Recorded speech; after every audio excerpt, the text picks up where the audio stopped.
morning everyone. My name is Shefali More and my team members are Prathamesh, Jayesh and Vikas. I'd like to take this opportunity to thank you all for coming along. Today in this presentation my team is going to present on the topic Design of HVAC System for a Commercial Building under the guidance of Professor Sunil Zankar. Our aim is to construct a green and energy efficient commercial building fit for post-COVID scenarios. HVAC system is basically an assembly of various types of equipment installed together to provide heating and cooling along with indoor temperature control. Here are the main points which we are going to cover.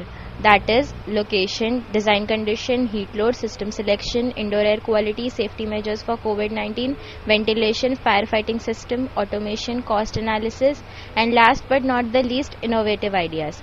Now I am going to give you a quick rundown on the location and its outside design condition. Our building is situated in the heart of the commercial sector of Aurangabad and 19.8 degree north latitude, 75.3 degree east longitude are its coordinates. Ambient temperature of Aurangabad is 102 degree Fahrenheit and relative humidity is 39.2%. Now moving on to the next slide, we have indoor design condition. As per ISHRAE handbook, we have designed our system at 75.2 degree Fahrenheit temperature and 55% relative humidity for offices, common area, cafeteria and meeting room. As per India's meteorological website, path of the sun is shifted towards south direction.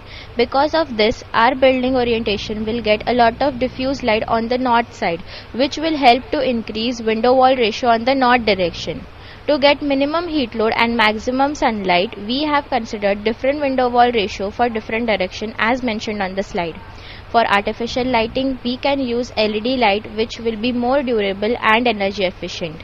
As we all already know, the ISHRAE handbook provides a vast variety of glass ranging from ordinary to stained. We have opted for light color double pane glass. It has air space in between two panes which helps to reduce heat gain through glass area. Another important factor to consider when looking for reducing heat load is rain screen cladding. As it's glazed and made from terracotta soil, it's cheap, self-cleaning, recyclable and has less maintenance. Wall plays a significant role in heat load, which brings us to the next slide, that is designing of wall. Our wall consists of 5 layers. First is cement plaster, second is AAC blocks which is cheap, lightweight and fire resistant. Third is extruded polystyrene insulation which has high R value and good moisture resistance. Fourth is still air gap and fifth is rain screen terracotta claddings which are self-cleanable. Near ground we have 50 to 150 mm gap covered by perforated sheet for air ventilation and the total U value of the wall is 0.056. To paint a clearer picture of how the rain screen and sunscreen cladding will look like, let me bring up to you this slide wherein we can see terracotta claddings. We can place these either vertically or horizontally. Considering the calculations and all the factors affecting the heat load, I think it is safe to assume the following U values. As per India's meteorological website, 8th May is considered to be the hottest day of the year. That's why we have considered 4 pm of 8th May as peak load time for our heat load calculation. As for area, occupancy and CFM of different spaces of building, we have referred ISHRAE handbook as shown in the slide. A lot of assumptions are made since architects backed out.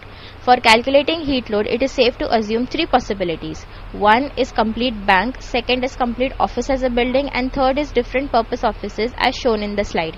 We have communicated with owners of different offices in order to know their exact common position in the building.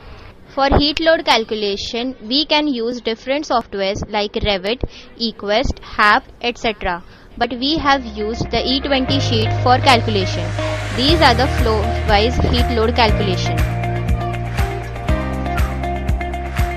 And finally, for 1073 occupancy, the total capacity of the building is 195.69 TR, fresh air quantity is 9878 CFM and dehumidified air is 82845 CFM. Equipment and lighting load are as shown in the slide. As the total tonnage of all 3 assumptions comes approximately the same, we concluded that our building is flexible for any condition. Further presentation will be carried out by my team member Jayesh. Thank you, Shefali. Now comes to the heart of a HVAC system, which is system selection. Traditional water chiller systems have a long life and it gives a comfortable temperature with a high maintenance because of four pipes running throughout the building. In other hand, modular VRF uses two pipes carrying refrigerant in the building with a better control and energy efficiency. But there is a need of leak detection equipment to follow rules such as EN378. Both systems works well, but both have a limitation in a today's modern building. This is where hybrid VRF system makes a real difference, which take all advanced knowledge from VRF industry and combines it with the water from a chiller sector. In hybrid VRF system, the outdoor unit is connected to the HVAC controller by refrigerant piping. From HVAC controller to the indoor unit, water replaces refrigerant to transfer cooling energy around the building, giving same control and energy efficiency as a VRF industry. But it also allows building to comply with the refrigerant legislation such as EN378. Because of use of R32 refrigerant requirement reduces to 40% with zero ozone depletion rate and a low global warming potential, which is just 675. This makes hybrid VRF ideal for all situations and reduces the cost of leak detection equipment. Now comes the point why we should use hybrid VRF. Because of hybrid branch controller, there is no need of additional pumps and valves. Our system takes just 8 minutes to cool, which is just one third time required to the chiller sector. This system is not only energy efficient with quieter operation, but also it is user friendly and reduces maintenance cost. In hybrid VRF, we have two types of outdoor unit, air cooled and water cooled. We have selected a water cooled outdoor unit just because it is more energy efficient than an air cooled. Also, we need such 16 outdoor unit as shown on a slide. In order to cool a refrigerant, we are using a cooling tower and water softening plant to maintain a pH of water for a hybrid VRF system. For a hybrid VRF system, we have a variety of indoor units available as shown in a slide. We have a ceiling mounted cassette in a meeting area because of its round flow with a sensing. Also, we have a jet nozzles for a foyer area because of its high flow air capability and diffusers for office area, waiting area, cafeteria and corridor. For air circulation, we need 7 AHU as shown in a slide. Carry air from AHU to air conditioning room, we need a PRI ducting because it will save our 20% electricity by minimum air leakage. We will save the cost of duct insulation because of its low resistance value, which is just 0.019 watt per meter Kelvin. Also, it is easy to install because of its lightweight. All these advantages make its longer life. We should use CPVC piping in our system because of its greater range of temperature service. Also, it is corrosion resistant, cheap and easy to install. Now comes to value engineering. This slide shows the actual connection of a hybrid VRF. Basically, we have three loops, out of which two have a water and one have a refrigerant. Indoor heat is absorbed by indoor unit and carried towards the hybrid branch controller to the water piping. In hybrid branch controller, this heat is exchanged with the refrigerant which is coming from an outdoor unit. Now this hot refrigerant exchange its heat with water which is coming from a cooling tower. After exchanging heat, water moves towards the softening plant and its cycle continues. For the next part, I would like to invite Vikas. Thank you, Jayesh. We have STP plant to maintain requirement of 784 liter makeup water of system. Next slide. In order to improve the indoor air quality of our building, we have air quality monitor.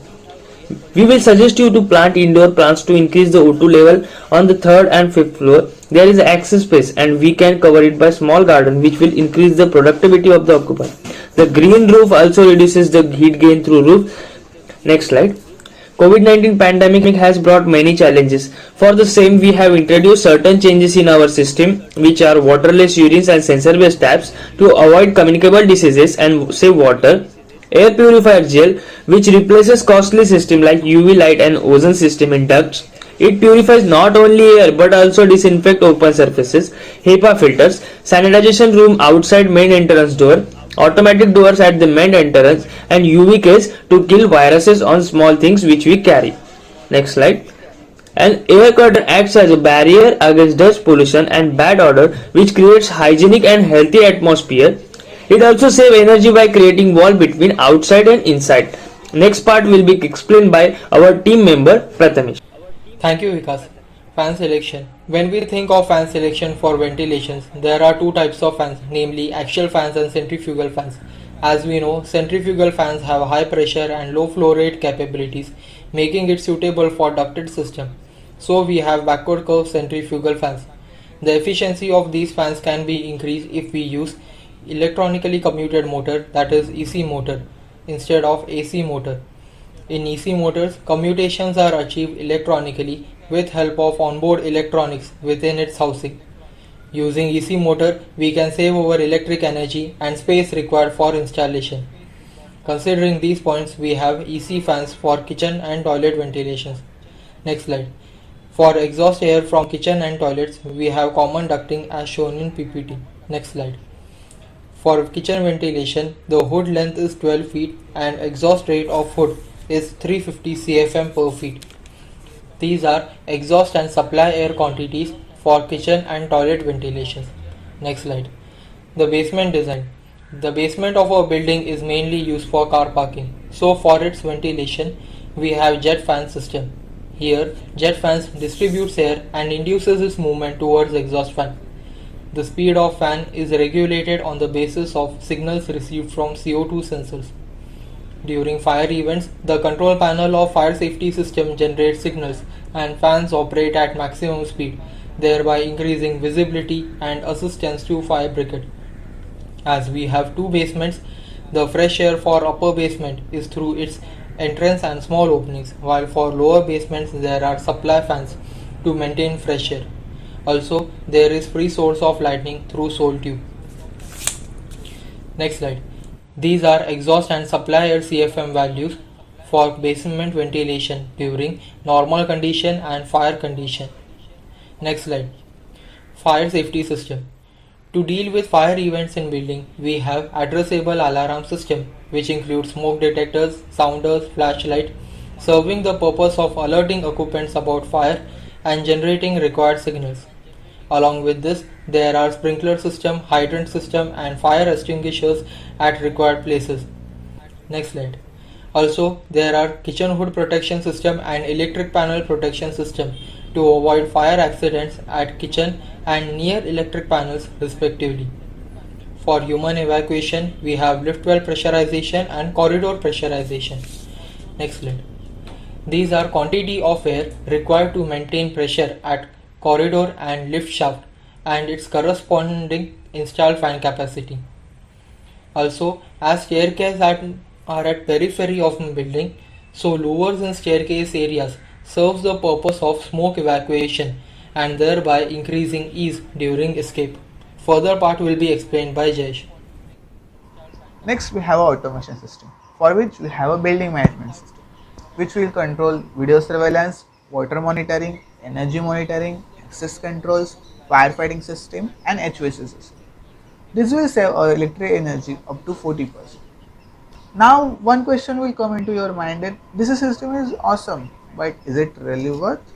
So, answer is yes. Even if our initial investment is too high, we are getting return of investment of this investment in just 2.5 years. And all other things which are added in our building are cheap, recyclable, energy efficient. Now comes to IGBC certification. In order to prevent the current scenario, some serious yet effective measures should be taken. That's exactly where green building steps in. Green building is a whole systems approach for designing and constructing buildings that conserve energy, water and material resources and are more healthy, safe and comfortable. This image on the PPT allows us to see the various practices adopted in our building to turn our commercial building into a green building. Some of them are rainwater harvesting, water efficient fixtures, waste collection system, energy metering, STP, green roof, etc. Considering all the IGBC norms, I think it is safe to assume that our building qualifies for IGBC silver certification. Followed by the benefits, which is on the next slide. There are various benefits of green building, out of which some of them are: it reduces negative impact on the environment by using less water, energy and resources. It saves energy by 30 to 40% and water by 20 to 30%. Reduces operating cost, creates a healthier and safe work environment. Further, the presentation will be carried out by Vikas. Thank you, Shefali. Now comes to an innovative idea. Even after placing big parts of our system on terrace, we left with a 4000 square feet area. We can place a 10 kilowatt solar plant in only 1000 feet square, which will cost 8.4 lakh rupees. But because of the government subsidies, final cost will be 5.8 lakh. We will use the solar energy as an alternative power source for different small devices like mechanism to control sunscreen cladding, automatic door at the main entrance, sensor based taps, some parts of lighting of ground floor, etc. Next slide. If you have read combination of hydrogen and electric vehicles are already launched and it getting popular, we should keep electric charging spot in basement area, which will not only produce revenue but also we are indirectly supporting to the green movement. Next slide. Next is the solar tube, which will give you free light for basement. It's not only a free source of light but also we can use it as a decoration in reception area. Next slide. All of us that Aurangabad have less rainfall, but if we will use smaller, we will save 10% land tax, which is 6,000 rupees per year for our area, which makes 10 years ROI. Next slide. Last but not least, we have sunscreen cladding, which are self-cleanable, cheap and provides shading for glass area. This will save our 20 tonnage for air conditioning. These are some references, but we will strongly suggest you to first read our hangouts and technical paper. Thank you. Any questions?